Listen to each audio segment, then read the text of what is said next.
Trabajar desde casa nos ha permitido a muchos continuar con las actividades laborales en estos tiempos de COVID-19. Y esto ha sido posible gracias al avance tecnológico. Pero ¿sabías que estas herramientas se han venido desarrollando, combinando diferentes elementos derivados de la industria minera? Metales como el cromo, la plata, el oro, el zinc, el cobre, entre otros elementos, se procesan y se unen para darle vida a tu computadora, tablet y tu celular, los cuales, en conjunto con tecnologías de la comunicación, son herramientas vitales para incrementar tu productividad. Pero nuestra cotidianidad no estaría completa sin la presencia de otros electrodomésticos que hacen posible la conservación y el procesamiento de alimentos que nutren tu cuerpo y recargan tus energías. Estos, como ya has de suponer, están también conformados por múltiples metales, elementos y materiales, tales como aluminio, hierro, cromo, níquel, sílice y derivados del petróleo, entre muchos, muchos otros. ¿Ahora lo ves? Quedarse en casa y poder trabajar solo es posible porque la minería así lo facilita. Y recuerda, es vital hacer pausas activas y sacar tiempo para ti mismo y tu familia. Quédate en casa.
Las actividades humanas, como la tala de bosques y el consumo de combustibles fósiles como petróleo, gas y carbón, ha incrementado las emisiones de gases de efecto invernadero. Esto provoca un desbalance en la temperatura global, ocasionando derretimiento de los polos, periodos anormales de lluvias y sequías, entre otros efectos que ponen en riesgo la agricultura y seguridad alimentaria. ¿Qué es indispensable para realizar una transición a energías limpias como parte de un nuevo modelo de desarrollo amigable con el planeta? La respuesta a esta pregunta es minería. Para la implementación y funcionamiento de la energía eólica, aquella que por medio de la fuerza del viento genera electricidad, se requiere litio, níquel, manganeso, cobalto, cobre y carbono. Para el almacenamiento de energía, hierro y carbono para las turbinas, neodimio, hierro y boro para la generación de un campo magnético, aluminio para las astas y concreto y acero para la torre principal, entre otros. En la fabricación de paneles para la generación de energía solar se requieren grandes cantidades de cadmio, plata, silicio, molibdeno, berilio y otros. El marco está hecho de aluminio, titanio, zinc y magnesio, así como semiconductores como boro y fósforo. Por otro lado, los vehículos que han sido principales consumidores de fuentes fósiles han tenido una transición a fuentes eléctricas, para lo que requieren litio, cobalto y níquel para obtener su autonomía energética. Aleaciones de hierro, carbono, manganeso, molibdeno y vanadio para lograr una estructura ligera, entre muchos otros metales y minerales. Como ven, la minería es el aliado indispensable para el desarrollo tecnológico sostenible y el fortalecimiento de las energías limpias.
Bueno, muy buenas tardes para todos.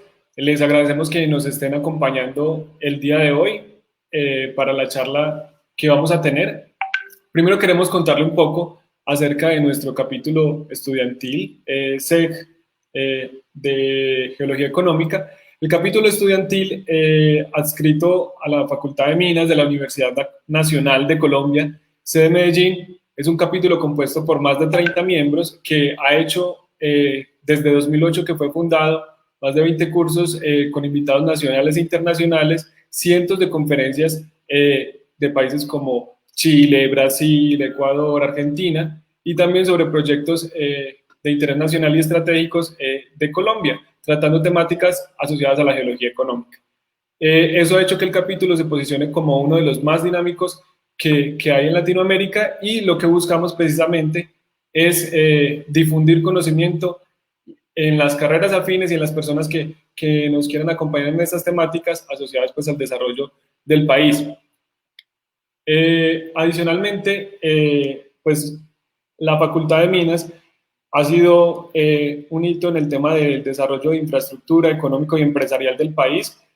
Por ejemplo, el día de ayer no es un secreto tampoco que en el caso de Antioquia el desarrollo de las obras de infraestructura y de los túneles ha sido muy importante para dinamizar las economías de la región. El día de ayer, por ejemplo, se logró el Cálebo, básicamente que se unieron las dos bocas del segundo túnel de Occidente, de 4.6 kilómetros, el segundo túnel, el primero ya lleva más de 20 años, y eso nos demuestra que podemos confiar en la ingeniería del país y que digamos que podemos desarrollar obras de infraestructura subterránea, y quisimos entonces aportar un poco a ese conocimiento y sobre todo informarnos. Esta charla tiene un fin netamente académico y es escuchar acerca de lo que es el modelo hidrogeológico del proyecto Sotonorte. Entonces, vamos a tener dentro de la charla, básicamente va a ser una presentación que dura entre 30 y 40 minutos, y vamos a tener un espacio para preguntas. La idea es que podamos responder el mayor número de preguntas que tenemos en el tiempo disponible, pero les recordamos de manera especial que dichas preguntas solo serán respondidas las que se realicen en ese espacio. Vamos a dejar que proceda la charla, como les decía, son 30 minutos a 40 minutos aproximadamente, y en ese espacio donde abramos la parte pues, de las preguntas, vamos a tratar de responder todas las que se hagan aquí desde nuestra página oficial, y procederemos entonces. De entrada, no solo a ustedes, pues por estar conectados el día de hoy con esta charla, quiero darle también la entrada al Alfonso Palacio Castilla, que nos decidió apoyar para aportarnos un poco del conocimiento que tiene acerca del proyecto. Entonces, primero quiero darle la bienvenida a Alfonso. Muchas gracias por acompañarnos el día de hoy. Muchas gracias, Juan, y bueno, buenas tardes a todos. Espero que usted y su familia se encuentren muy bien de salud en esta cuarentena. Agradezco la invitación de los capítulos estudiantiles de Geología Económica e Hidrogeología. Es muy grato tener este espacio para compartir con ustedes algo de la información que tenemos del proyecto y de esta manera fomentar la generación de conocimiento científico y fomentar también la conversación sobre temas mineros. Soy bastante afortunado de estar en este espacio, ya que esta información que vamos a compartir con ustedes es producto de largos y arduos años de trabajo y el aporte de muchísimas personas, entre compañeros de Minesa, consultores nacionales, internacionales. Es el resultado realmente de un esfuerzo bastante grande. Bueno, muchas gracias, Alfonso. Bueno, quiero contarles antes pues, de dar la entrada al tema de la charla, pues que Alfonso es egresado de la Universidad Industrial de Santander con 9 años de experiencia en geología aplicada a la exploración de yacimientos minerales y minería subterránea. Cumple pues con el rol de geológico geomecánico senior para la empresa Minesa, y es coordinador de los estudios geotécnicos e hidrogeológicos, y como apoyo pues para el estudio del impacto ambiental del proyecto Sotonorte. Entonces, bueno, muchas gracias a las personas que se siguen conectando, y damos entonces paso a Alfonso para que dé inicio a la charla cómo se mueve el agua subterránea en el proyecto Sotonorte, el modelo hidrogeológico. Muchas gracias. Muchas gracias, Juan. Bueno, yo voy a compartirles mi pantalla en este momento.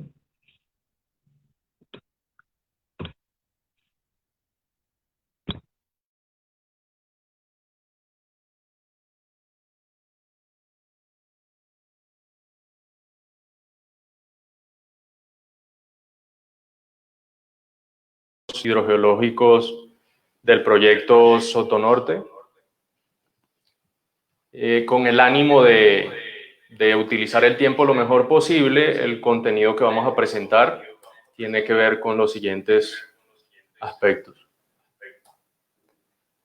Primero vamos a hacer un contexto y descripción del proyecto, de pronto para las personas que no están familiarizados con él. Vamos a entrar a un contexto geológico que es muy importante para poder entender el comportamiento del agua subterránea. Vamos a hablar de qué trabajos de investigación hemos hecho nosotros en campo para poder entender el comportamiento del agua en el proyecto, el control estructural sobre el agua subterránea, qué nos dicen los ensayos de permeabilidad, cómo la geología nos sirvió de base para establecer las unidades hidrogeológicas. Vamos a hablar sobre niveles de agua subterránea, el programa de isotopía y finalmente vamos a ir consolidando estos conceptos en los mapas de recarga, flujos de agua subterránea, para terminar con el modelo hidrogeológico conceptual y algunas conclusiones. Empezando, el proyecto Sotonorte se encuentra localizado en las poblaciones de Suratá y California, en la provincia de Sotonorte, en el departamento de Santander. Desde el punto de vista geológico, estamos en el macizo de Santander y ahorita vamos a ver esos detalles de la zona. Aquí avanzamos hacia una vista regional y local del proyecto. En la figura de la izquierda vemos Bucaramanga y parte de su zona metropolitana y vemos delineada en verde la cuenca del río Suratá, acá estoy señalando, y acá aparecen los diferentes municipios de la provincia de Sotonorte y donde estaría el proyecto es en California y en Suratá. Se ven estas pequeñas figuras amarillas. En línea recta, el proyecto estaría a una distancia de algo más de 30 kilómetros de la ciudad de Bucaramanga, algo más de 50 kilómetros por vía carreteable.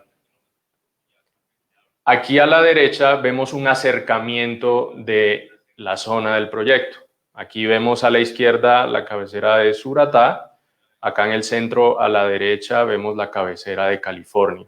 Estas figuras amarillas que vemos a la izquierda es la infraestructura que quedaría en Suratá. Y acá tenemos el valle del río Betas, el valle de la quebrada La Baja, que es muy, muy importante y lo voy a mencionar bastante. Este valle de la quebrada La Baja es donde se encuentran los depósitos minerales de California.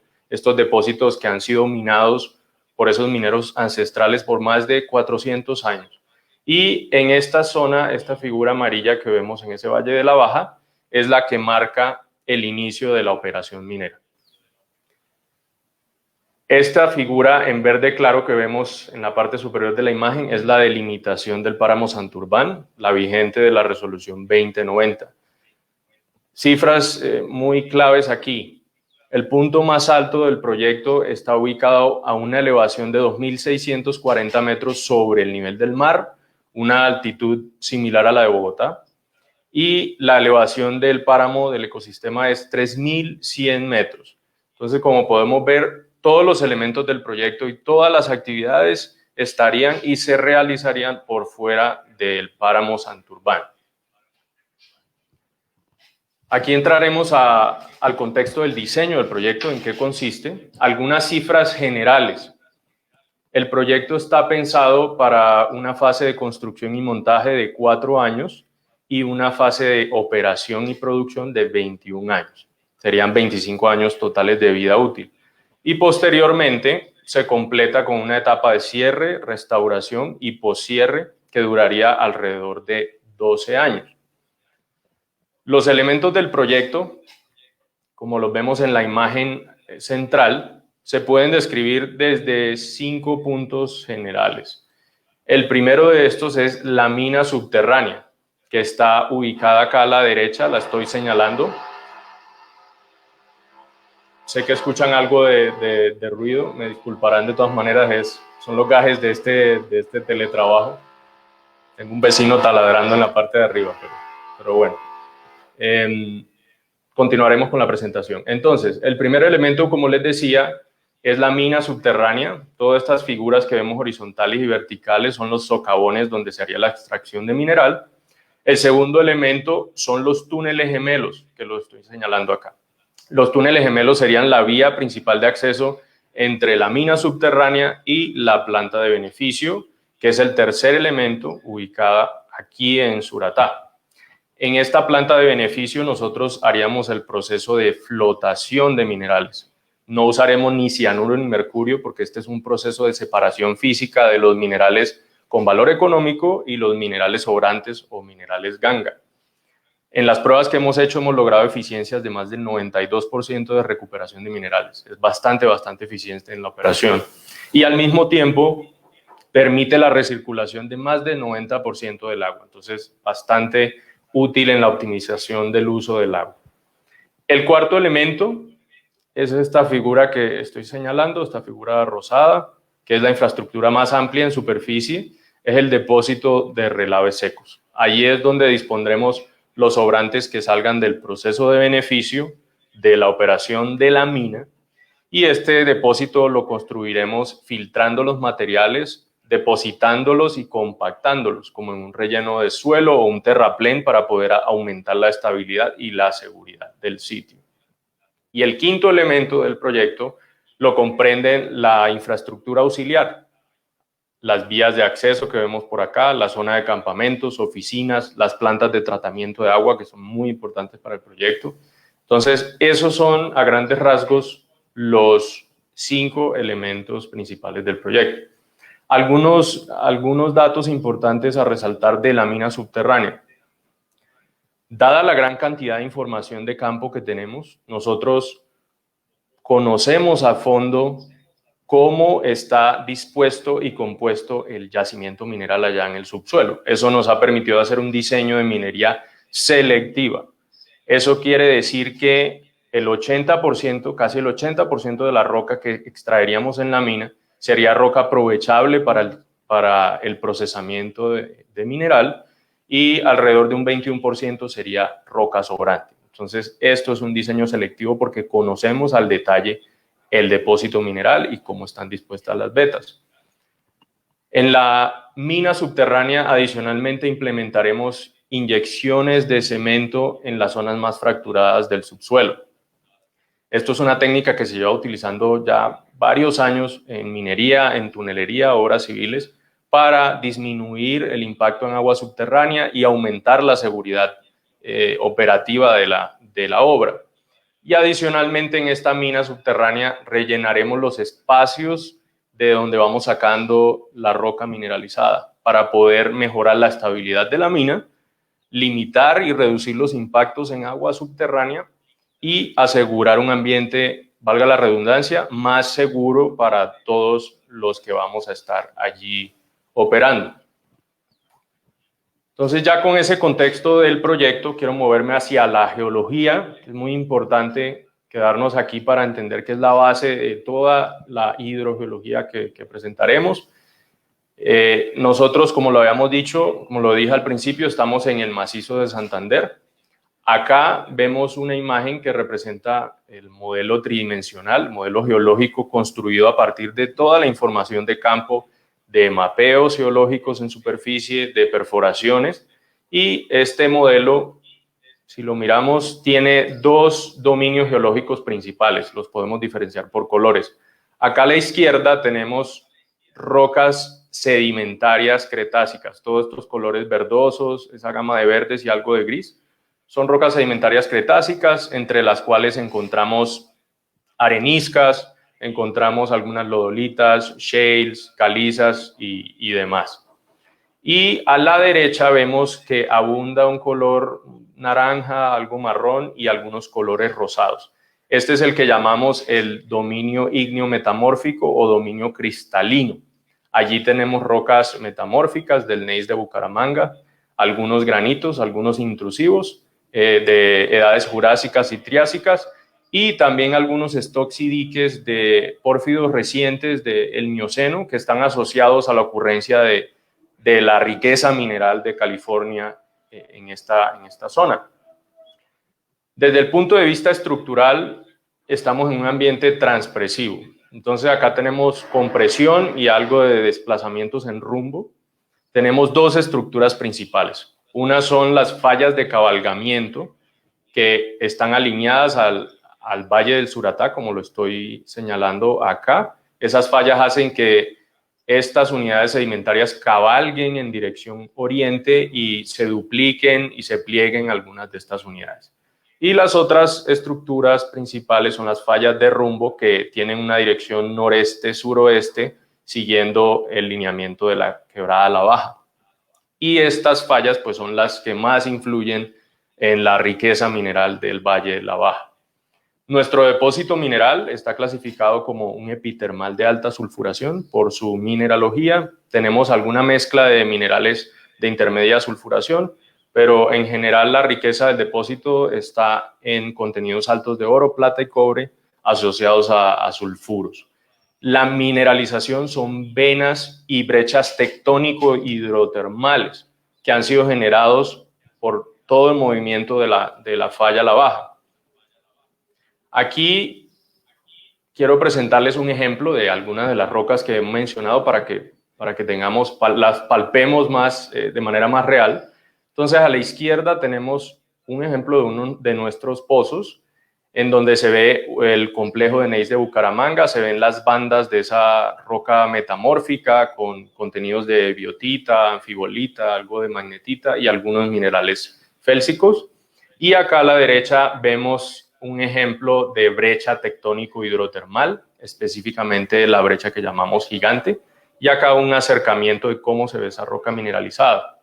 Estos colores grises, algunos dorados, amarillos, es esa matriz en donde se depositó sílice, se depositaron los sulfuros, que son los materiales que tienen valor económico para el proyecto.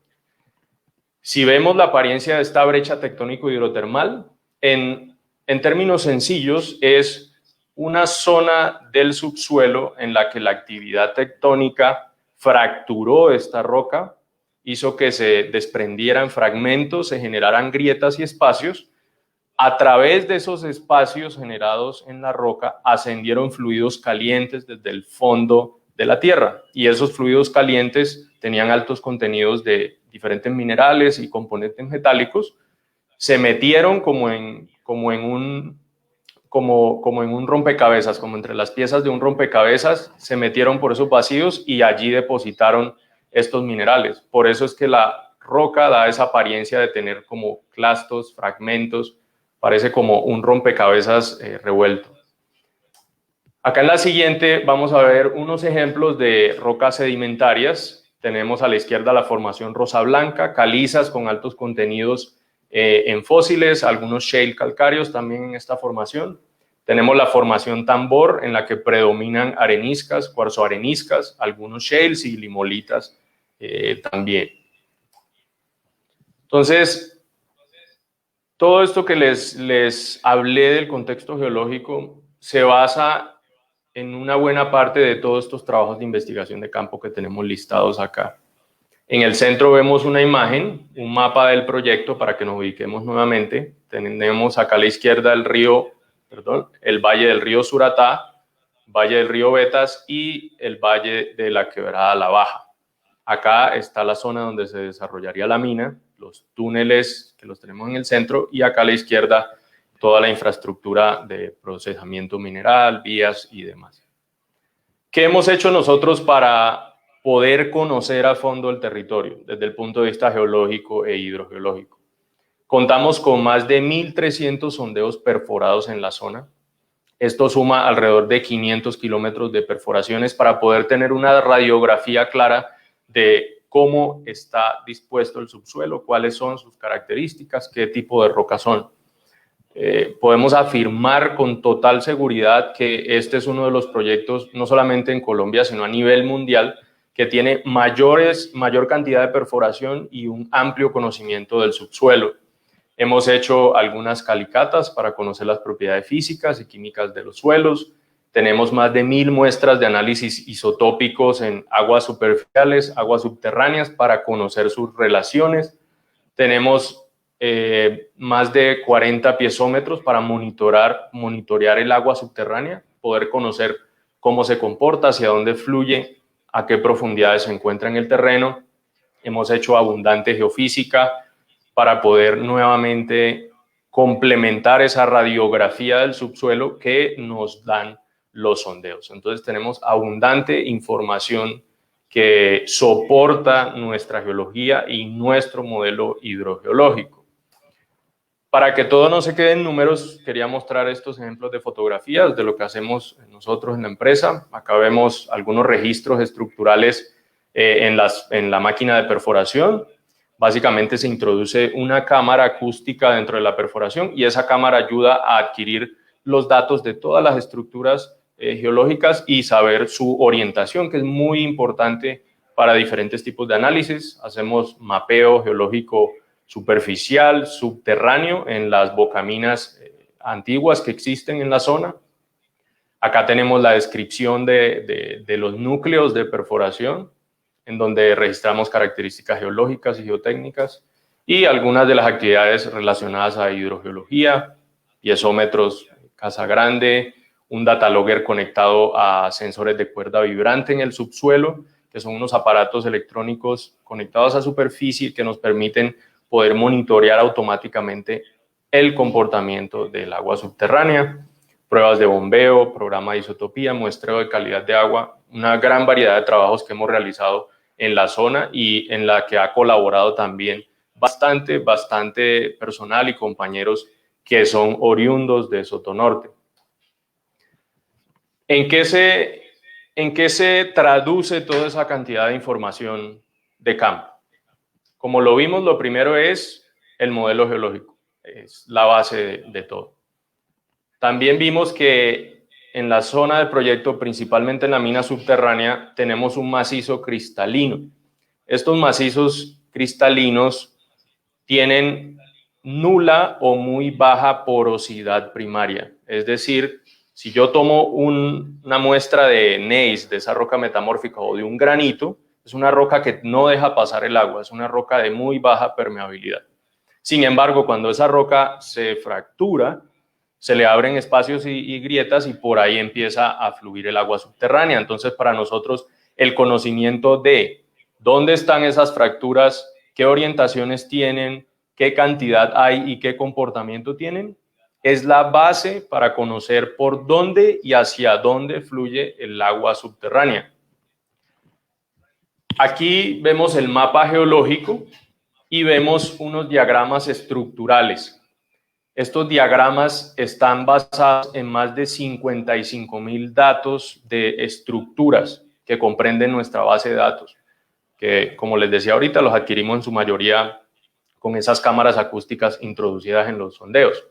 Y estos diagramas estructurales nos indican las direcciones predominantes. Estas flechas azules que vemos acá, las azules oscuras, son las direcciones predominantes. Entonces, si por ahí predominan las fracturas, quiere decir que eso también me está controlando el flujo y la dirección del agua subterránea. Entonces, en la zona de la baja, lo que encontramos es que tanto las estructuras como la topografía ejercen un fuerte control sobre el agua subterránea que viene desde las partes altas de la montaña hacia el fondo del Valle de la Baja.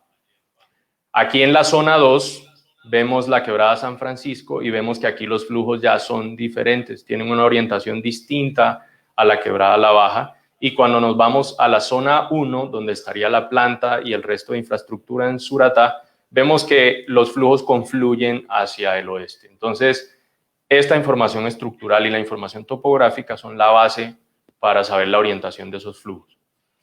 Acá a la izquierda vemos un gráfico del porcentaje de RQD. Este porcentaje es un índice geotécnico de calidad de roca que va de 0 a 100%. Básicamente, si el RQD es mayor o bueno, se acerca al 100%, indica que es una roca menos fracturada, es una roca más competente, más masiva, más sólida. Cuando el RQD está cercano a 0, lo que me indica es que la roca está más fracturada, más fragmentada. Y esto también tiene implicaciones, como lo decía ahorita, tiene implicaciones en el agua subterránea. Si una roca tiene alto RQD, es menos fracturada, pues va a ser impermeable o de baja permeabilidad, no va a conducir mucha agua. En cambio, la roca fracturada sí va a tender a conducir más agua. Entonces, el comparativo de este índice, acá en el eje horizontal tenemos diferentes unidades. Para comparar, la zona del depósito mineral, acá aparece Beta Gigante y Mascota, tiene un índice RQD alrededor de 40%. Este es un promedio de esta zona. Esto nos indica que es una roca fracturada, moderadamente fracturada. Tenemos las formaciones sedimentarias que rondan entre el 25-30% hasta un 50%. También son rocas que se encuentran fracturadas con alto o moderado fracturamiento. Y cuando nos vamos a la izquierda, esto que lo llamamos nosotros basamento cristalino regional, tenemos un porcentaje alto de 80%, que nos está indicando que es una roca mucho menos fracturada, muy sólida y competente. Y particularmente ese basamento cristalino es el que se encuentra alrededor de la zona de la mina, lejos de la influencia de la quebrada La Baja, de la falla de La Baja, y este macizo poco fracturado es el que sostiene al ecosistema del páramo Santurbán. Un punto muy importante a tener en cuenta más adelante. Acá tenemos nuevamente unos ejemplos en estas fotografías de la derecha. A la izquierda tenemos una muestra como se ve la roca del subsuelo del páramo Santurbán, una roca sólida de poco fracturamiento. Y acá a la derecha vemos cómo está la roca fracturada en la zona del depósito mineral. Entonces, como yo tengo una roca más sólida, menos permeable y una roca más permeable, esto genera un contraste en qué tanta agua pasa por cada una de ellas. Y esto tiene implicaciones en el análisis de impactos de agua subterránea y en cómo se realizaría la operación minera. Acá a la izquierda tenemos una fotografía de ejemplo de cómo es el páramo en esta zona de California. Vemos esta capa de suelo bastante oscuro, ¿cierto? Y debajo de él vemos esta capa de roca que es muy similar a esta muestra perforada acá, esa capa de roca poco fracturada. ¿Por qué este suelo es tan oscuro? Porque tiene altos contenidos de materia orgánica y es uno de los factores más positivos del páramo Santurbán, es que como está a altas elevaciones, tiene bastante nubosidad, tiene escasez de oxígeno, bajas temperaturas, entonces allá en el páramo se genera como una especie de nevera que hace que se conserve más la materia orgánica, se descomponga más lentamente y por tanto esa materia se acumule en el suelo del páramo. Y estos suelos, al tener altos contenidos de materia orgánica, pues tienen alta microporosidad. Es decir, son como unas esponjas en superficie que ayudan a absorber el agua. Y este agua que se absorbe en la capa de suelo es la que está sustentando a la vegetación que existe en el ecosistema. ¿Qué nos dicen los ensayos de permeabilidad?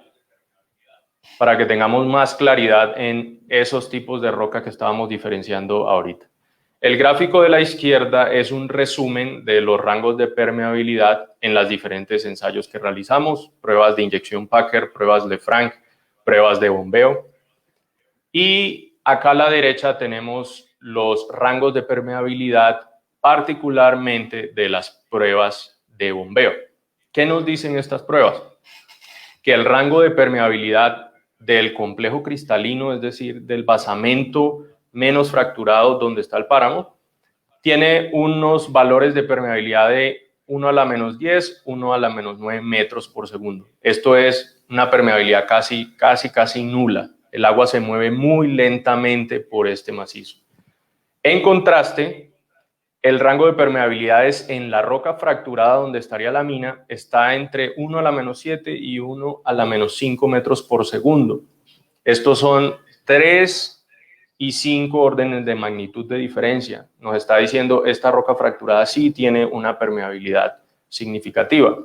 Y el rango en las unidades sedimentarias está entre 1 a la -8 y -6, algo similar a la roca fracturada de la zona de mina.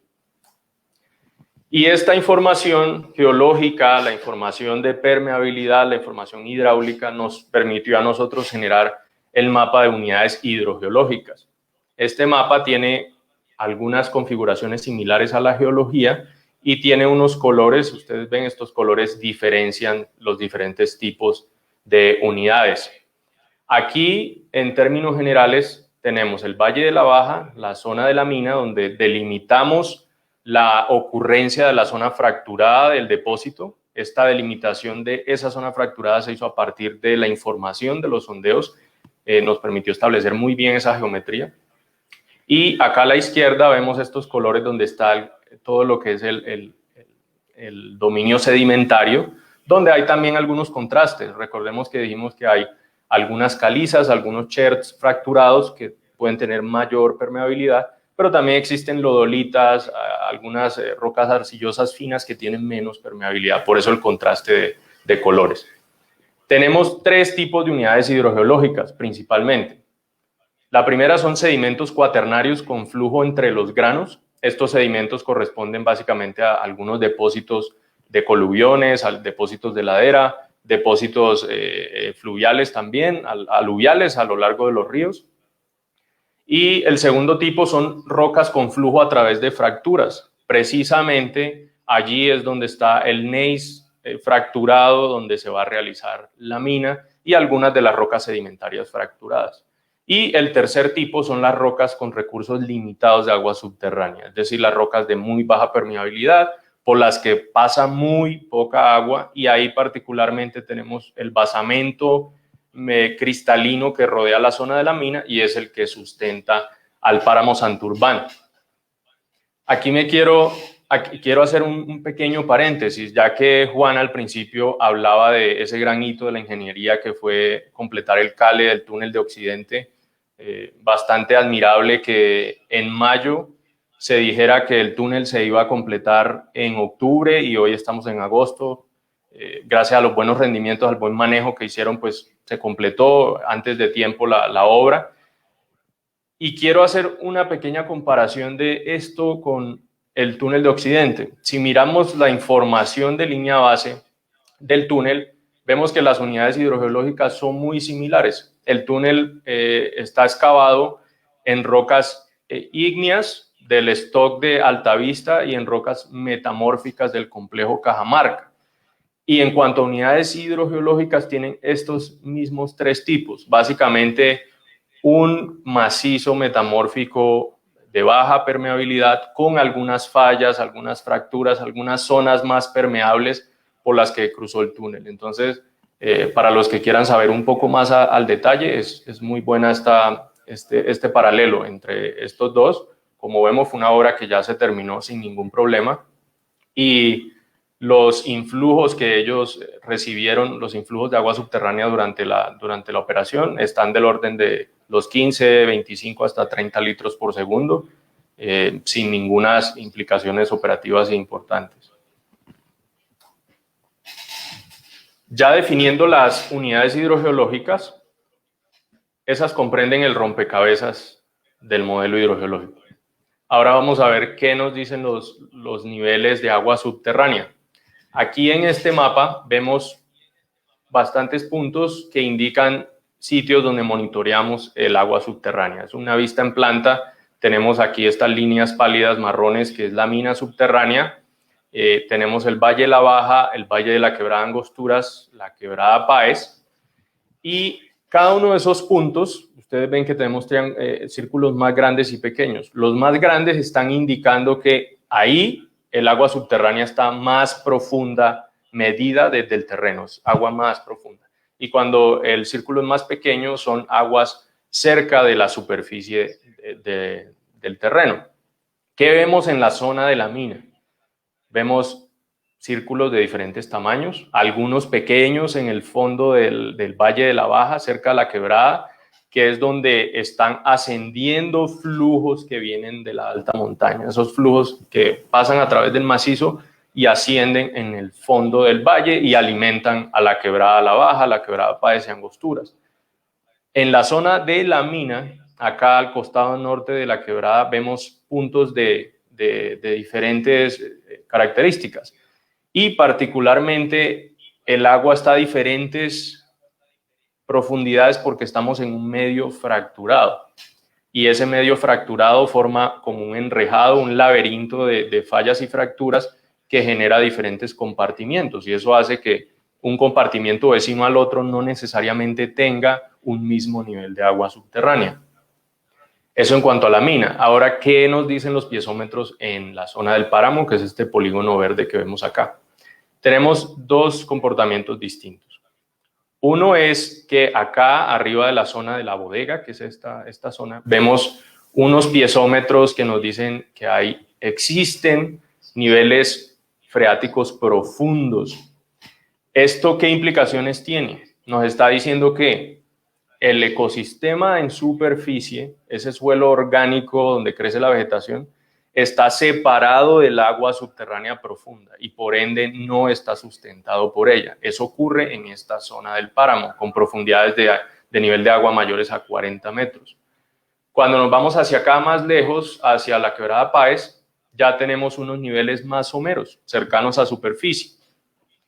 Y lo que vemos allí en la quebrada es la ocurrencia de condiciones artesianas. Las condiciones artesianas es cuando el agua surge, el agua subterránea se levanta es como que aflora a superficie. Y este es un comportamiento bastante frecuente en esta zona alta porque precisamente al haber un macizo, un subsuelo rocoso de tan baja permeabilidad, él dificulta que se infiltre el agua hacia el subsuelo. Es una capa casi impermeable que hace que la mayor cantidad del agua escurra y resbale por esa capa impermeable y surja nuevamente a superficie, aflore a superficie. Esos son los comportamientos que nos indican los piezómetros. Acá voy a mostrar algunas secciones donde tenemos los piezómetros. Primero a la izquierda arriba vemos algunos sensores que están localizados en el páramo. Vemos acá, este punto rojo es la profundidad del nivel freático en esta zona de páramo, que son profundidades de varias decenas de metros. Y acá vemos unos puntos blancos donde tenemos mapeados unos afloramientos de agua subsuperficial. ¿Qué quiere decir que esté el nivel freático por debajo del terreno, pero aún así me aflore agua aquí más arriba a superficie? Me está diciendo que estos afloramientos de agua más arriba no son agua subterránea necesariamente, sino agua almacenada en la esponja del suelo que va escurriendo y como es difícil que se infiltre en ese macizo tan masivo, entonces el agua vuelve y aflora entre la capa de suelo y la capa de roca. A la derecha tenemos los piezómetros en el Valle de la Quebrada La Baja. Aquí en rojo vemos algunas estructuras de falla principales y estos son los sondeos que perforamos para instalar los piezómetros electrónicos. Cada uno de estos puntos azules es el dato del nivel de agua que registra el piezómetro. Entonces vemos que en las partes altas del valle los niveles son más descendentes, que se espera porque acá en estas zonas altas es donde más se está recargando e infiltrando el agua subterránea y ella tiende a fluir desde los altos topográficos hacia el fondo del Valle de la Baja, como lo muestra esta figura ampliada de piezómetros cerca del Valle de la Baja. Miren que aquí arriba los niveles iban en este sentido descendiendo y aquí en la imagen de abajo vemos estos tres puntos y los conectamos, nos da una línea que tiende a salir a superficie. Precisamente es donde el agua subterránea fluye en el fondo del valle y alimenta a la quebrada. Y esto es consistente con algunos flujos de aguas termales que tenemos en la zona. Son aguas que no son magmáticos hidrotermales, sino aguas freáticas que se han calentado por viajar tan profundo en el subsuelo y suben por las fracturas, por las fallas y alimentan a la quebrada. Ahora, ¿qué nos dice el programa de isotopía? De este programa les cuento que tenemos más de 1000 muestras analizadas en alrededor de 2 años de monitoreo. Hemos monitoreado durante épocas secas, durante épocas lluviosas y este programa de isotopía fue asesorado por el profesor César Rodríguez, un hidrogeólogo con bastante, extensa experiencia en este tipo de estudios, uno de los pioneros que empezó a traer estos análisis isotópicos en el país para aplicación en obras subterráneas por allá en los años 70. ¿Y qué nos dicen los análisis? Acá a la izquierda, a la derecha, tenemos nuevamente el mapa con la huella del proyecto, el Valle La Baja, el río Suratá, y vemos unos puntos que muestran dónde tomamos estas muestras de isotopía. Y vemos este polígono azul que corresponde al páramo Santurbán, y estos puntos rojos son las muestras que tomamos en el páramo. Como pueden ver, más del 60% de nuestras muestras caen dentro del ecosistema páramo, precisamente porque para nosotros es muy importante poder entender cómo se comporta este ecosistema, cuál es su interacción con las aguas subterráneas y qué implicaciones podría tener para el proyecto.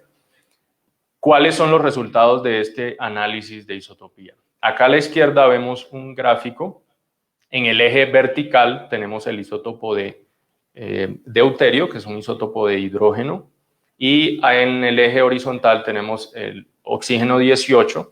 Cuando comparamos las firmas isotópicas de ambos elementos, podemos saber las diferentes fuentes de agua, qué relación tienen, a qué elevaciones, a qué altitudes se precipitaron, y si son aguas que siguen un carácter normal de precipitación o tienen algo de evaporación.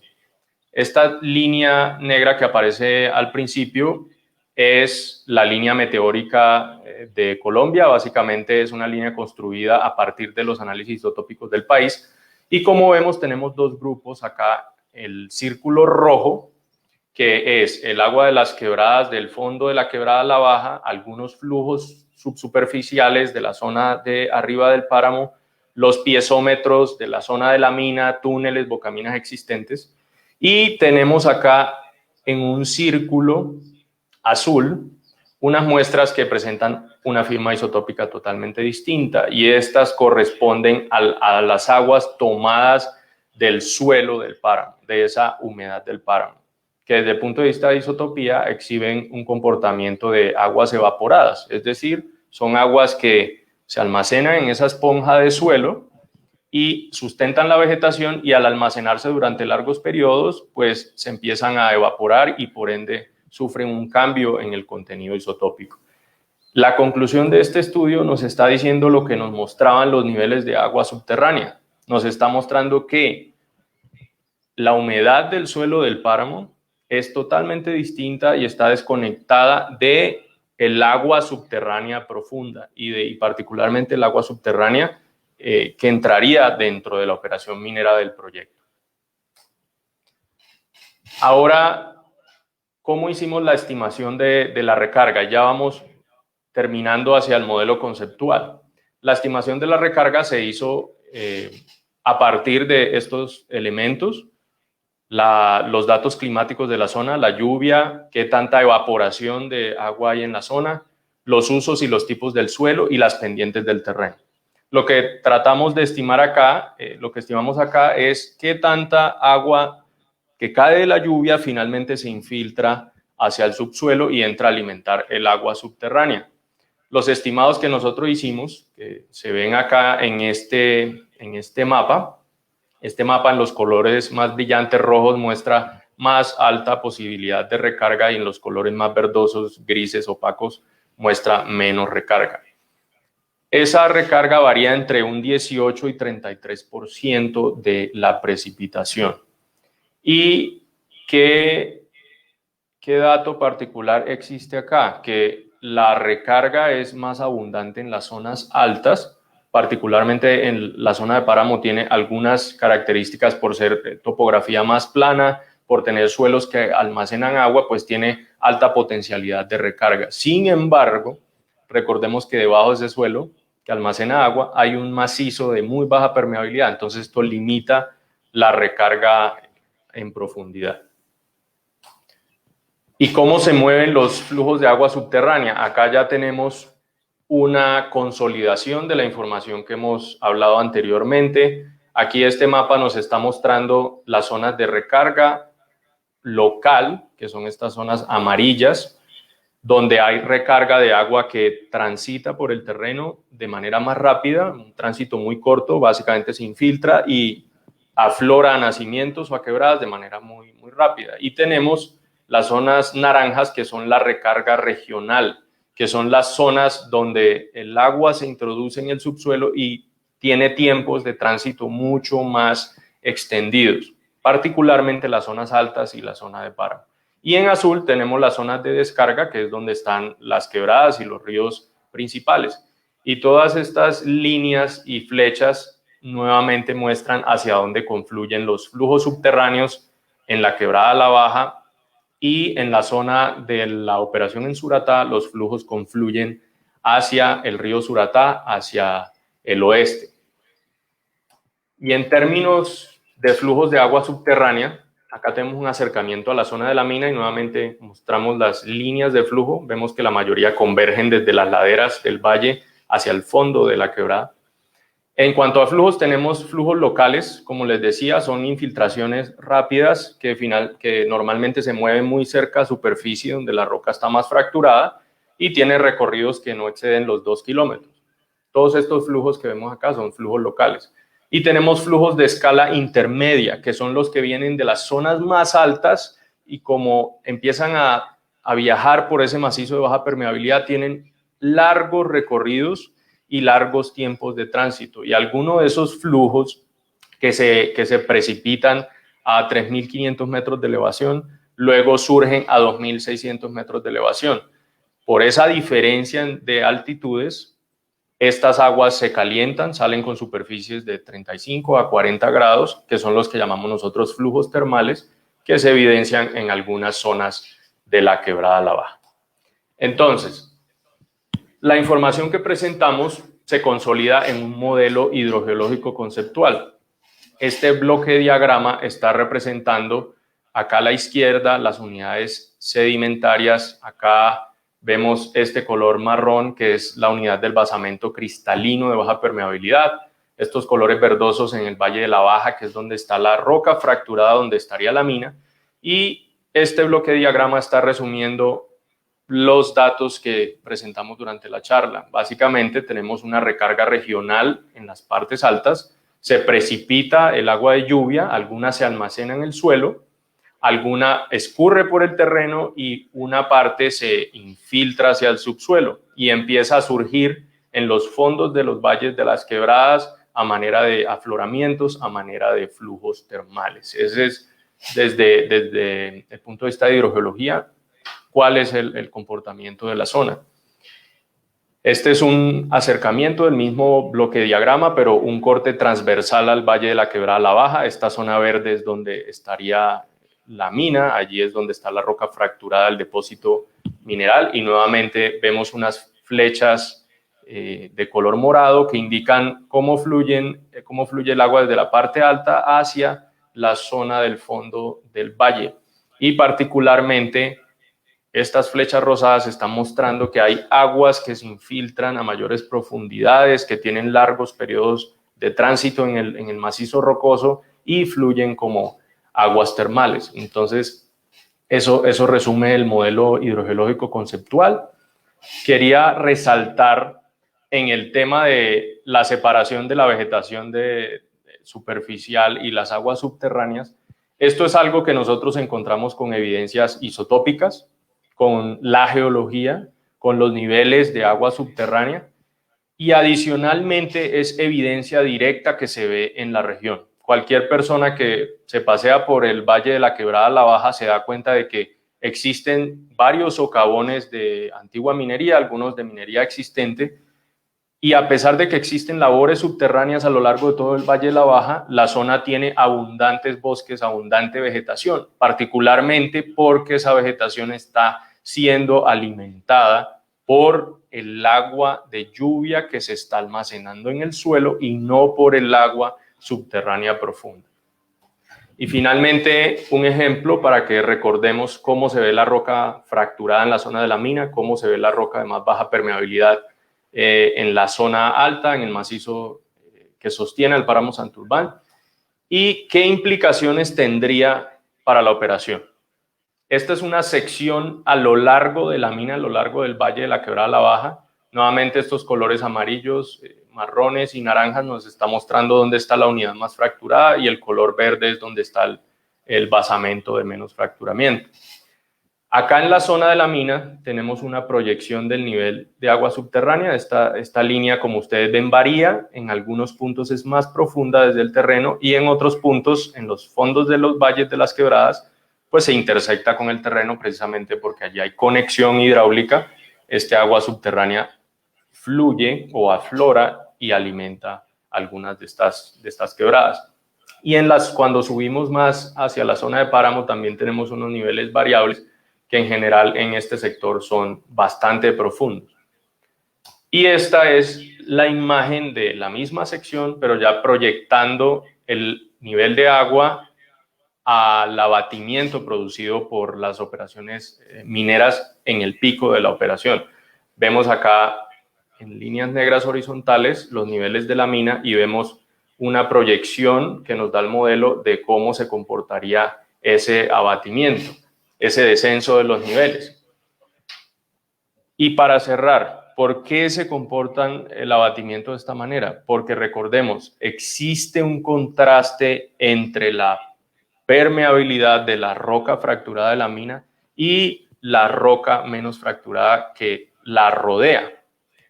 Al haber este contraste en permeabilidades, una conduce más agua, otra no permite el paso del agua o es muy poco el paso del agua. Eso quiere decir que cuando se ejecuten las actividades mineras, la ocurrencia de esta zona de baja permeabilidad alrededor de la mina va a limitar el alcance lateral de los abatimientos del nivel freático.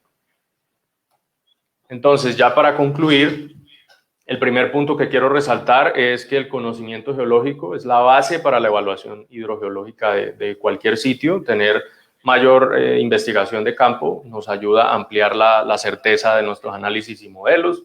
Es recomendable también que los profesionales estén, si es posible, durante todas las etapas de adquisición de datos, de procesamiento, análisis, modelamiento, para tener buena experiencia y buen entendimiento de todos los pasos que se requiere para construir un modelo de este tipo. Respecto a la información que tenemos, solo un comparativo.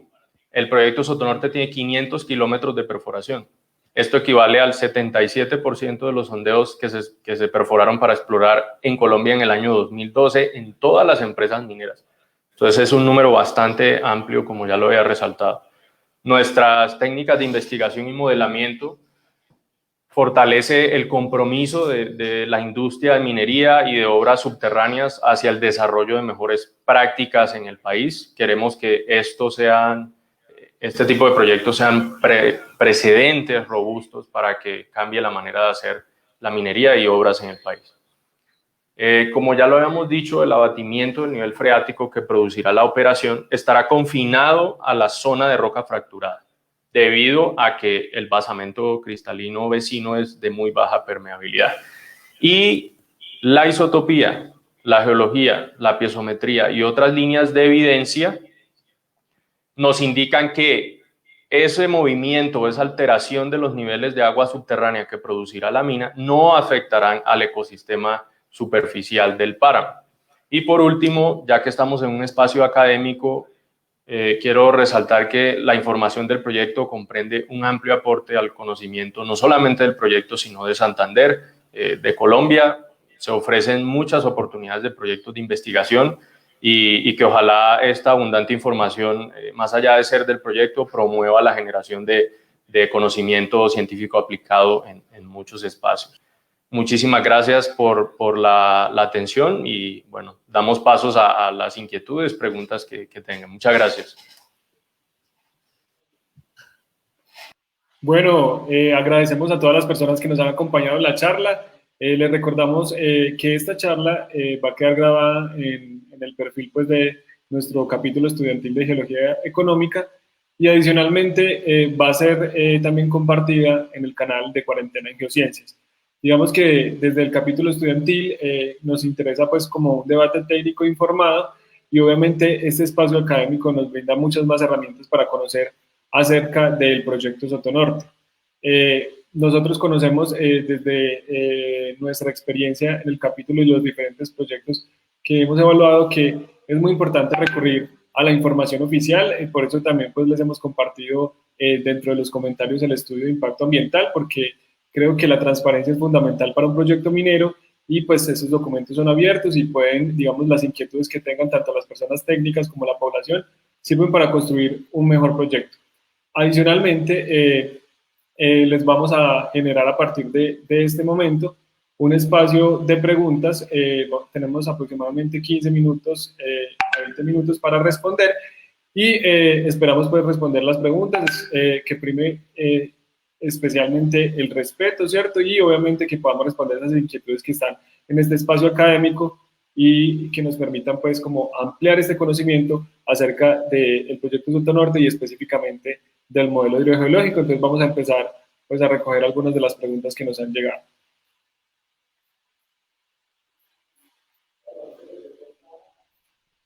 Bueno, aquí nos dice Julián David Soto Durán, ¿cuál es la ubicación del piezómetro a mayor profundidad? ¿Tienen piezómetros por debajo de la mina y a qué distancia por debajo de la mina? Ok, es Julián, ¿verdad? Julián, sí. Ok, muy buena pregunta, Julián. El piezómetro más profundo que tenemos llega a casi a 700 metros de profundidad, que es más o menos la profundidad de la mina. Perfecto, dice Hernán Morantes. ¿Se van a afectar zonas de recarga de acuíferos, nacimientos de agua? ¿Se van a afectar previos del acueducto de Bucaramanga que se compraron para proteger fuentes hídricas? Bueno, gracias Hernán por la pregunta, particularmente aquí en el tema de hidrogeología. Sí queremos puntualizar que, como lo mostramos al final, el abatimiento de los niveles freáticos va a impactar algunos puntos en donde el agua subterránea aflora a superficie. Por lo tanto, allí se va a reducir el caudal de algunos de estos cuerpos hídricos. Más allá de este impacto, que lo tenemos cuantificado e identificado en nuestro estudio de impacto ambiental, también tenemos el plan de manejo. El hecho de que haya una reducción de caudal en estos cuerpos hídricos indica que podría haber afectación a algunos usuarios que toman agua en la zona. Para esto nosotros construiríamos una red de abastecimiento desde una de las quebradas más amplias de la parte alta, Angosturas o Páez, que están por fuera del área de impacto, para poder suministrar el agua a los usuarios impactados. Relacionado con esa misma pregunta, de Hernán nos dice que si se van a expropiar predios del acueducto de Bucaramanga que son de protección. Bueno, nuevamente muy interesante la pregunta de Hernán. Quisiera limitarme a preguntas que tengan que ver con el tema que venimos a tratar hoy, que es el modelo hidrogeológico. Los socavones que mencionas la actividad minera fueron mapeados, es decir, fueron tenidos en cuenta al momento de determinar las direcciones de flujo, nos dice Lisandrea Bonich. Quiero entender un poco mejor la pregunta, Juan. Los socavones... Yo creo que se refería cuando estabas diciendo pues como que habían pues algunos socavones de actividad minera previa. Okay. Sí. Entonces, esos socavones fueron mapeados para tener pues como claridad sobre la dirección del flujo. Sí, claro que sí, no quería interpretar mal la pregunta. Sí, efectivamente nosotros tenemos monitoreo de varios de estos socavones desde el año 2010, monitoreo de caudal y calidad de agua y parámetros de campo, y estos datos los metimos también en el modelo como puntos en donde ya hay abatimiento, donde ya hay un impacto, donde está fluyendo el agua subterránea en superficie, y estos puntos nos sirvieron como control para poder calibrar el modelo numérico, del que quiero aclarar algo. Aquí vimos la parte de la información técnica geológica que sustenta el modelo hidrogeológico conceptual. Todo esto tiene otro espacio aparte, que es cómo se transforma ese modelo conceptual a modelo numérico. Por las restricciones de tiempo entenderán ustedes que no lo tratamos porque da para otra charla completa. Bueno, hay dos preguntas aquí un poquito relacionadas, las voy a decir las dos al tiempo. Entonces dice, ¿han realizado el estudio de vulnerabilidad del acuífero como el método DRASTIC o GOT frente a la actividad minera? Eso nos dice Will Bilbo, y adicionalmente otra persona nos pregunta que si existen acuíferos y que si están sobre la mina. Ok, bueno, la primera pregunta, sí, efectivamente realizamos el análisis de vulnerabilidad de acuíferos usando el método DRASTIC, que entenderán tiene varios elementos como el tipo de suelo, la profundidad del agua subterránea, el tipo de subsuelo, las pendientes y otros parámetros que se suman a esa zonificación para saber cuáles pueden ser las zonas más vulnerables. En general, en el proyecto, y para responder la segunda pregunta, técnicamente no existen acuíferos per se. Existen algunas zonas fracturadas de extensión local que almacenan agua o permiten la conducción de agua, pero técnicamente no existen aquí acuíferos que permitan una buena producción de agua subterránea, particularmente porque la mayoría de las rocas son rocas que tienen, si no están fracturadas, son rocas que tienen baja o muy poca, baja o nula permeabilidad, solamente conducen agua cuando se fracturan. Y esto quiere decir que el análisis de vulnerabilidad que realizamos nosotros nos dio vulnerabilidades bajas en la gran parte del área de influencia, precisamente porque no hay áreas amplias que almacenen agua subterránea. Perfecto. Dice aquí Henry Alejandro Mayorga, se mostró los datos de isotopía, pero no se mostró el modelo de altitud producto de los datos isotópicos. ¿Se realizó el modelo? Bueno, a la pregunta, sí, miren que en isotopía tenemos varios gráficos que incluimos en el estudio de impacto ambiental. Desafortunadamente no pude pues poner por el tema del tiempo toda la información que tenemos, pero sí tenemos efectivamente la comparación de elevaciones de los diferentes datos isotópicos, tenemos la variabilidad a lo largo del tiempo en diferentes épocas climáticas, es decir, bastante información que también es muy útil para soportar las conclusiones, pero sí tenemos toda esta información. Bueno, dice aquí Fabián Úsuga, en cuanto a porcentaje puede disminuir el caudal de agua de las quebradas que pueden verse disminuidos, ¿cuáles quebradas pueden ser y qué caudales tienen? Bueno, en este sentido nosotros siempre hemos sido muy directos, incluso cuando hemos presentado la información a las comunidades locales. Hemos estimado que se podrían ver impactadas las siguientes quebradas, las voy a nombrar todas. Tenemos la quebrada San Francisco, Zeppelin, Agua Limpia, Chicaguá, San Juan, San Antonio y La Baja.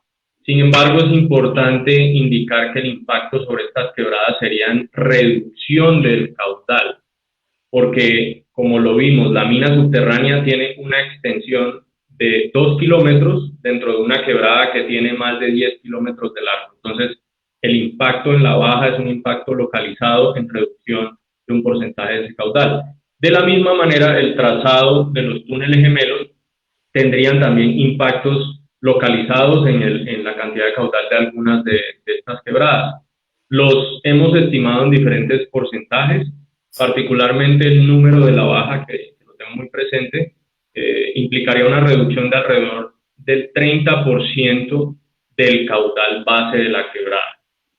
Este 30% no es caudal total, sino caudal base. Caudal base es la cantidad de agua subterránea que alimenta a la quebrada. Entonces, como ese caudal base se va a disminuir porque hay un abatimiento del nivel por producto de la operación minera, ese 30% es el que dejaría de recibir la quebrada. Sin embargo, es importante también indicar que ese agua que deja de recibir la quebrada se infiltraría a la mina subterránea, llegaría al fondo y desde ahí la bombeamos a superficie para ser tratada y devolvérsela nuevamente a la quebrada para poder compensar el caudal. Bueno, creo que esta pregunta que hace Adriana Piña pues es interesante. Dice, ¿qué caudales de infiltración estiman obtener? Ahí nos puedes contar un poco de lo que serían las captaciones declaradas por el proyecto. Claro que sí, tenemos un caudal promedio en etapa de operación, que sería alrededor de 148.5, redondémoslo a 150 litros por segundo. Ese es el caudal promedio en operación. Sin embargo, al principio de la construcción de la mina, estimamos caudales máximos de hasta 350 litros por segundo. Es básicamente porque en ese momento el nivel está en el tope de la mina, y al inicio pues tenemos toda la mina como superficie, por así decirlo, como volumen de infiltración. Entonces ese es los máximos y los promedios. Perfecto.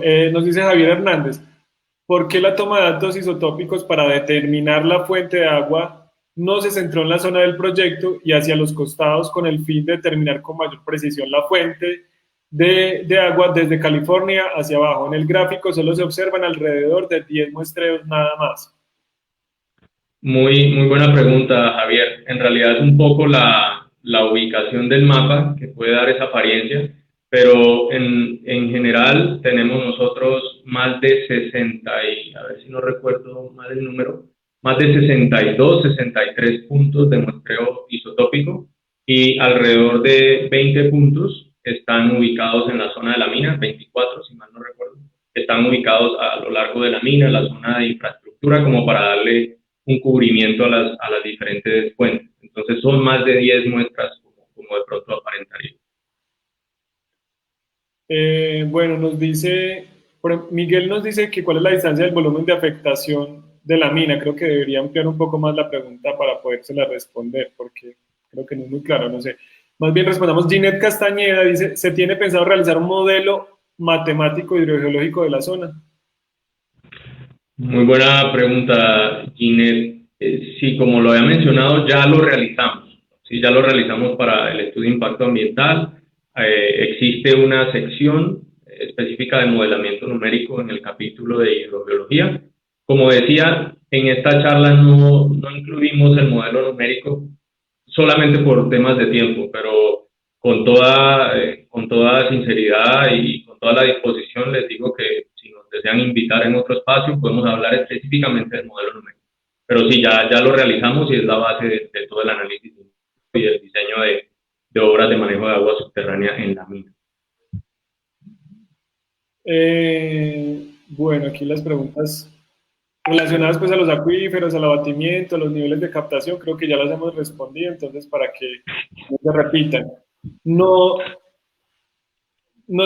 Camilo Duque nos dice, ¿nos podría aclarar la relación de los piezómetros artesianos con el flujo subterráneo?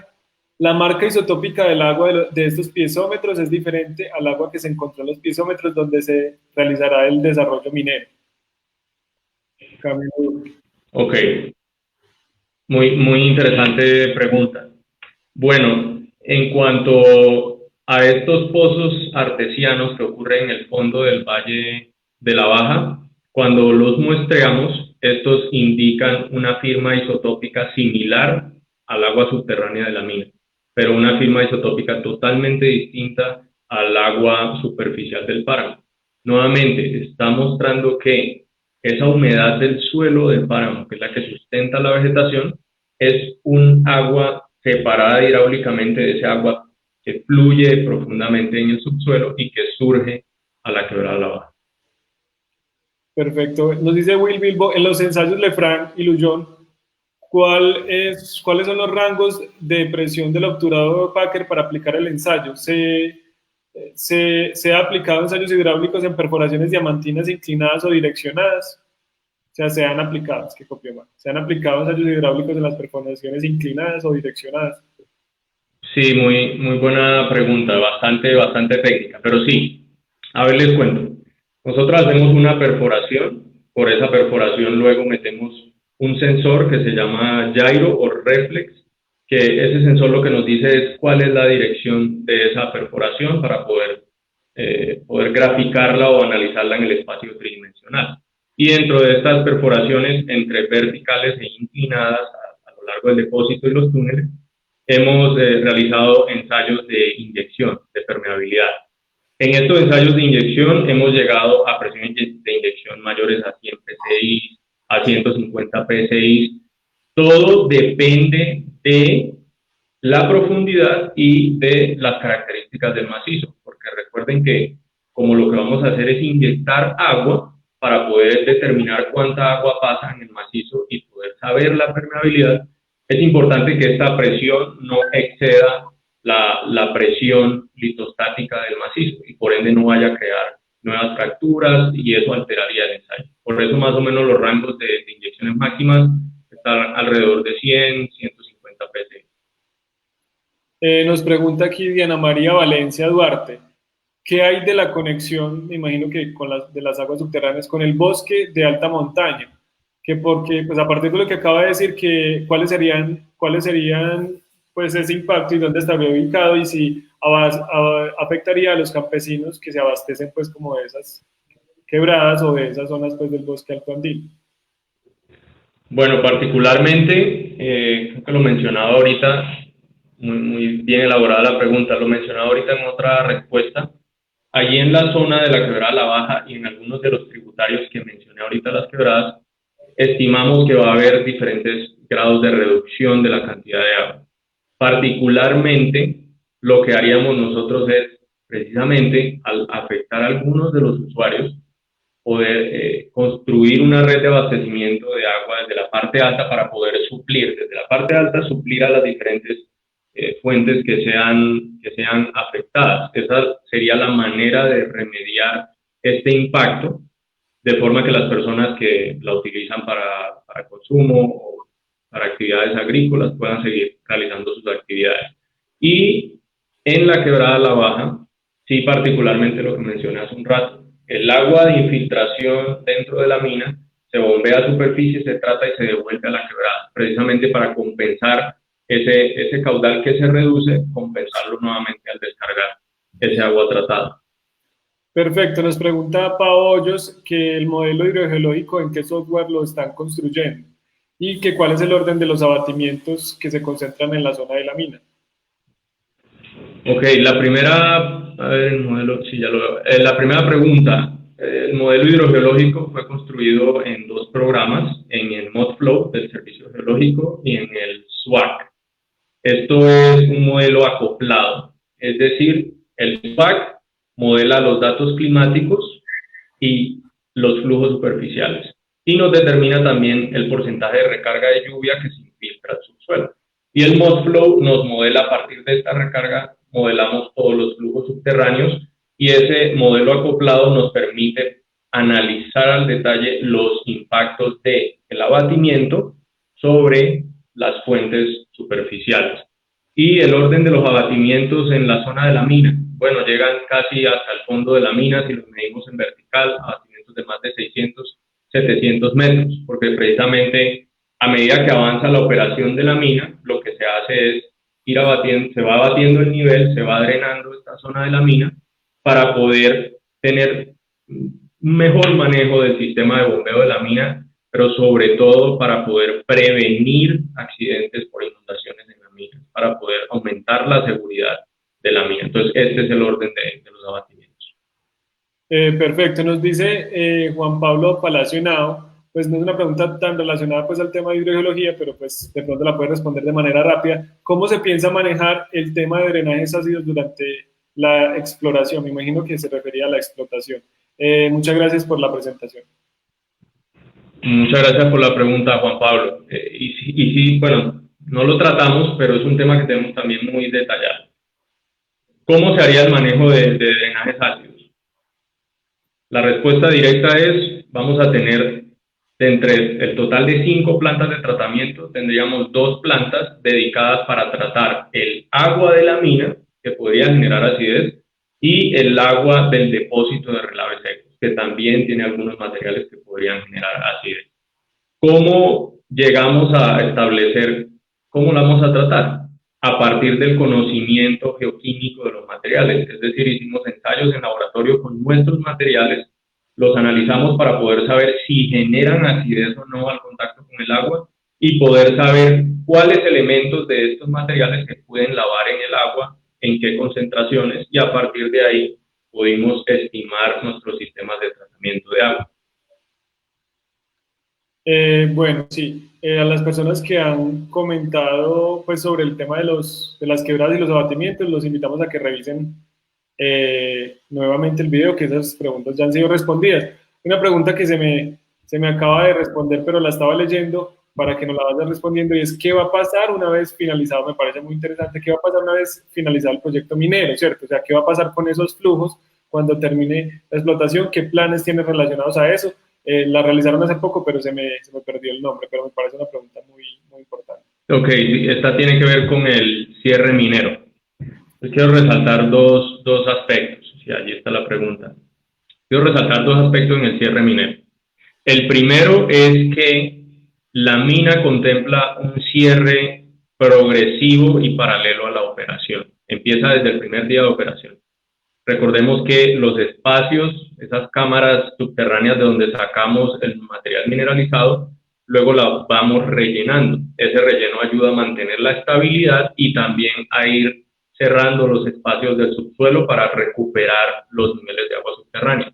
Y el segundo aspecto es que ya al final de la operación, lo que nosotros hacemos desde el fondo de la mina hasta la entrada de la mina es empezar a desmantelar toda la infraestructura que está allá abajo en la mina y se desmantelan las bombas que son las que mantienen el nivel freático allá al fondo. Cuando empezamos a desmantelar las bombas desde el fondo hacia arriba, lo que pasa es que el agua empieza a inundar los pocos vacíos que queden en la mina y los niveles freáticos empiezan a ascender.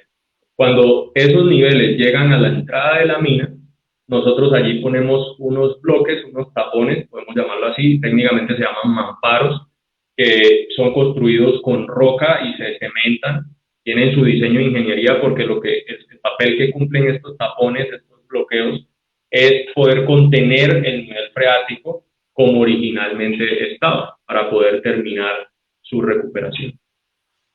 Perfecto. Dos cosas. Uno, le recordamos que la charla queda grabada en nuestra página oficial y también fue solicitada por el canal de Cuarentena en Geociencias.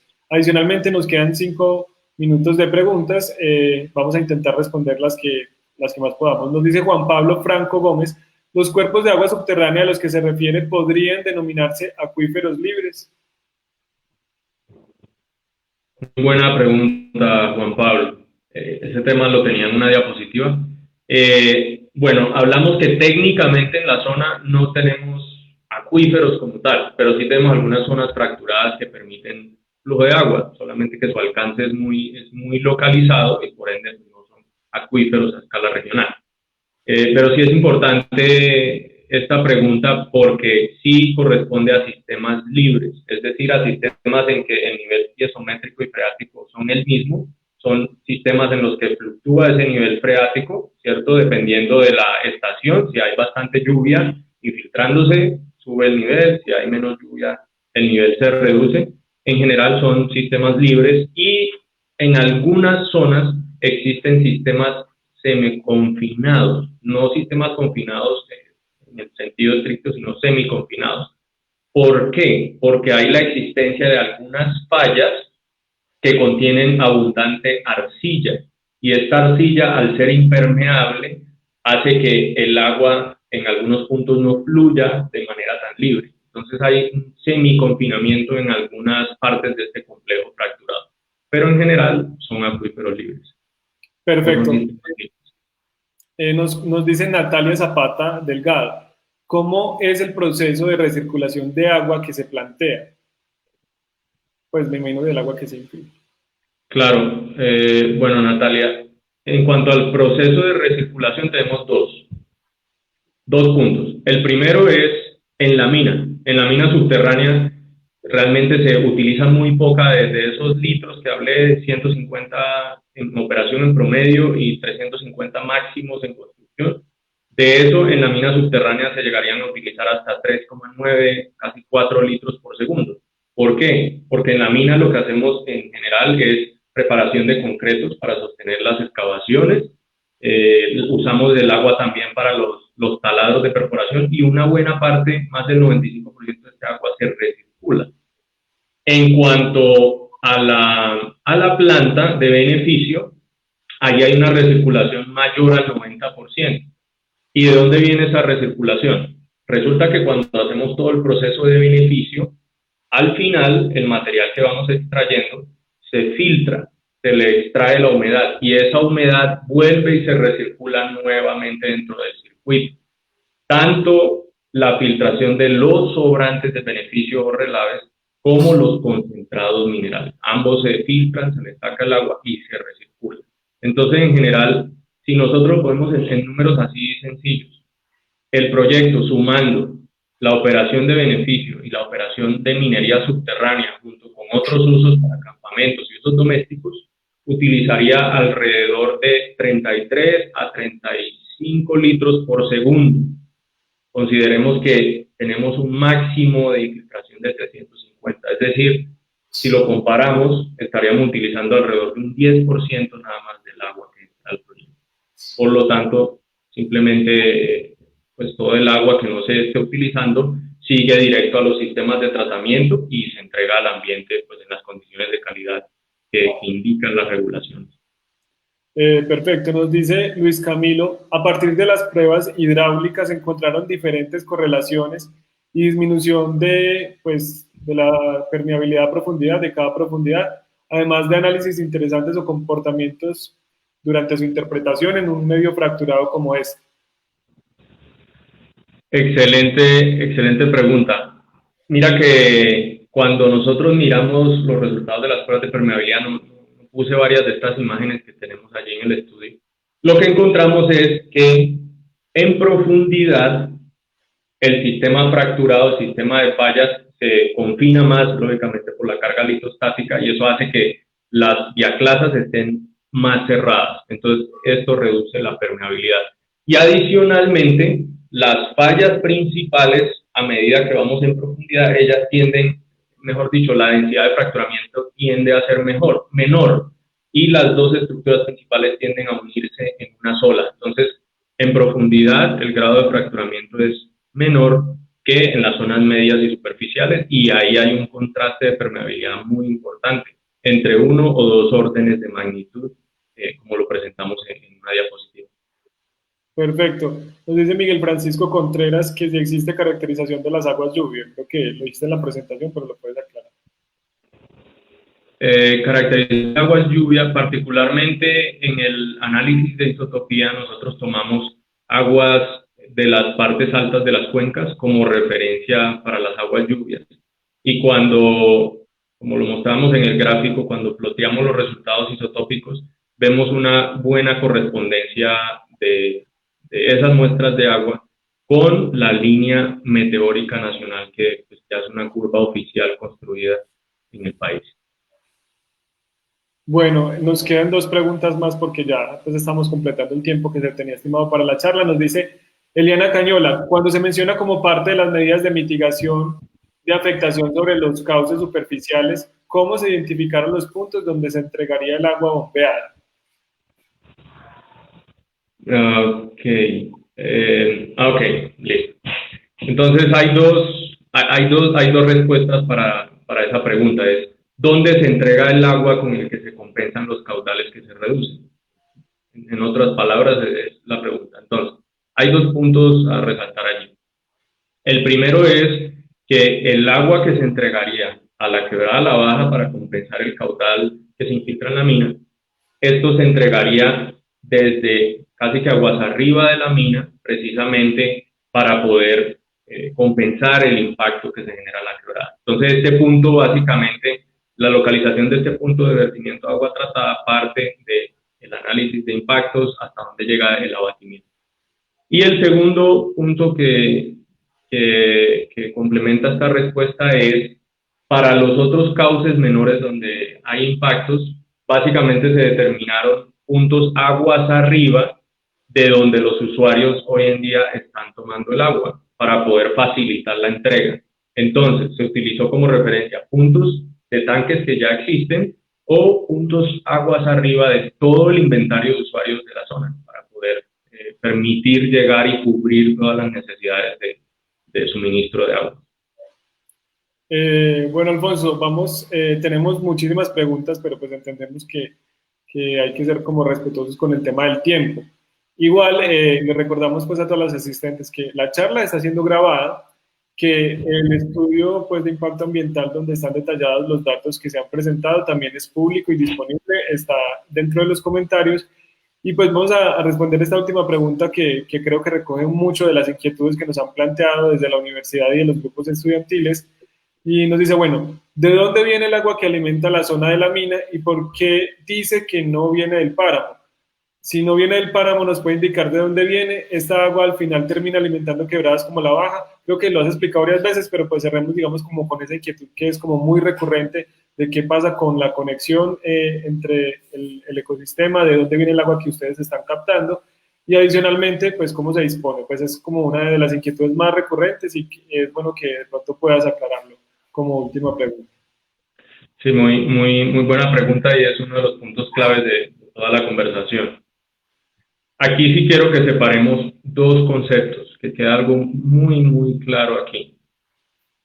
Cuando decimos que el agua subterránea que entraría dentro de la mina está desconectada del páramo, estamos hablando de esa agua de superficie del suelo que se almacena en esa esponja de suelo y que alimenta la vegetación. Son aguas que están totalmente desconectadas. La evidencia isotópica nos lo muestra, los niveles de los piezómetros muestran que aquí arriba está un suelo subsistiendo y a varias decenas de metros en profundidad está el agua subterránea por allá fluyendo y no hay una interacción entre las dos. Ese es el primer concepto que quiero que dejemos claro, como para que no haya, para que haya una interpretación correcta.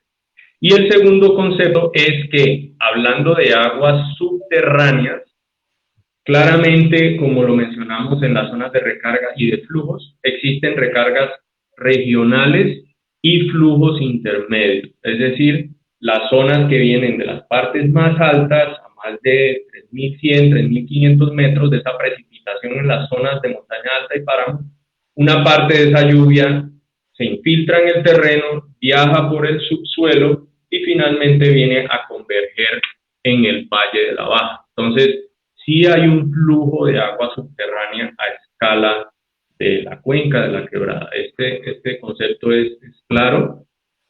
Sin embargo, nuevamente para que no haya confusión, cuando hablamos de desconexión, es de desconexión de la que sustenta ese ecosistema en superficie, de ese flujo subterráneo a nivel de la cuenca. Allí es donde está la desconexión y la separación. Bueno, Alfonso, creo que quieres decir algo más. Me imagino que... Creo que había una parte de la pregunta que me preguntaste al final, cómo se dispondría. Creo que ya lo hemos conversado. De todas maneras, es importante resaltar que cuando se hablan de influjos de agua subterránea, el agua entra en las excavaciones en el subsuelo. Ese agua se recoge en el fondo, en el sótano de la mina, se bombea a superficie y se le hace el tratamiento y se devuelve nuevamente a la quebrada. Entonces, de esa manera se compensa el balance de agua y todo el agua que entra al proyecto está saliendo de la misma manera. Bueno, Alfonso, te agradecemos enormemente por la disposición y me disculpo un poco el sonido de atrás, bueno, por la participación y la disposición de apoyarnos al capítulo estudiantil SEC de Geología Económica, al capítulo estudiantil de Hidrogeología adscritos a la Facultad de Minas de la Universidad Nacional de Colombia. Queremos aclarar que la charla ha sido organizada como más de 100 charlas que hemos organizado antes con fines netamente académicos, que básicamente lo que busca es ampliar la discusión que se están dando sobre los proyectos a nivel nacional. No es el único proyecto el que hemos presentado y queremos es que precisamente todos nuestros compañeros que son geólogos, ingenieros de minas, incluso nos acompañan capítulos estudiantiles también de ingeniería ambiental, que conozcan todas las temáticas relacionadas al proyecto y que puedan aportar de manera técnica al debate y adicionalmente que puedan socializar ese conocimiento que tienen acerca de las temáticas tratadas. De entrada, pues agradecer porque ha sido una charla muy fructífera, muy enriquecedora para nosotros y pues recordamos que será grabada. Muchas gracias por tu participación y la disposición por el tiempo que nos estás brindando para ampliar nuestros conocimientos, no solo acerca del proyecto, sino del tema pues como de hidrogeología que no frecuentemente hemos tratado en el capítulo. Muchas gracias, Alfonso. Muchísimas gracias, Esteban, y a todos los que estuvieron presentes en la charla. Muy interesantes las preguntas y muy grato por el espacio. Estaré disponible, sea yo u otro de mis compañeros, para cualquier espacio a futuro. Realizamos con frecuencia estos encuentros académicos en con otros grupos estudiantiles también, y creemos que son muy enriquecedores para fomentar la conversación en temas mineros, fomentar la producción de conocimiento científico. Entonces, de nuevo, muchísimas gracias, me despido de todos, deseando que ojalá se cuiden mucho y que sus familias y ustedes se encuentren muy bien de salud en esta pandemia. Muchas gracias. Muchas gracias. Igualmente le agradecemos a todas las personas que se conectaron también desde la página Hablemos de Minería, que nos ayudaron con el tema de la difusión del evento. A pesar pues de los problemas que tuvimos anteriormente, logramos una transmisión sin ningún inconveniente. Les recordamos que pueden seguirnos en nuestras páginas de Facebook, de Instagram y de Twitter, y que adicionalmente estaremos dispuestos con otros capítulos estudiantiles de otras universidades o otras personas que manifiesten inquietudes, a resolver esas inquietudes y ampliar mesas de discusión. Lo hemos hecho antes con otros proyectos, que nos cuenten esas inquietudes que tienen en nuestra página, y obviamente que podemos recoger, si es necesario, pues esas inquietudes para plantear nuevamente una discusión al respecto, y obviamente marcada en el respeto y la información técnica que requiere nuestra profesión. Que estén muy bien. Muchas gracias a todos por participar en esta charla, cómo se mueve el agua subterránea en el proyecto Soto Norte, el modelo hidrogeológico. Que estén muy bien.